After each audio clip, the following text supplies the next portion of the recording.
Dneska studenti mají novou volnou hodinu. Takže studenti, máte dnes teďko volnou hodinu, takže můžete si teďko vytáhnout. Jupi. Děkujeme, paní učitelko. Jupi, jupi. Tak brácho, já tě jdu porazit v Match Masters. Tak pojď no, že tě porazím. Haha, ty mě neporazíš. Kluci, ale potichoučku, jo? Já si tu musím dělat svoje věcičky. Jo, vyhrál jsem. Kuňa. Já ten mobil rozsekám na salám. Víš, že ten mobil byl drahý. Mně to jedno. To ti rodiče doma zlískají.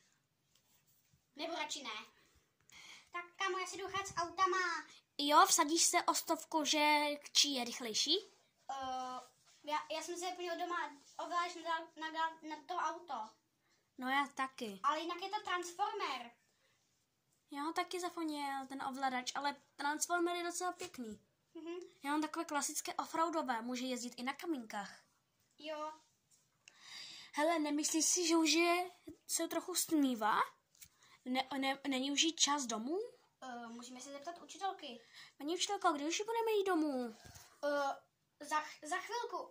Počkat, kolik je hodin? Jsou skoro 4 hodiny. Ve 4 hodiny musíte odejít, jo? Ano, ale ještě máme poslední hodinu. Jo, no.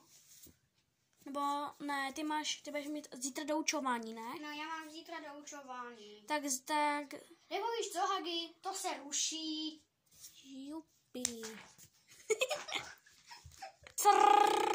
Konec hodiny. Konec hodiny.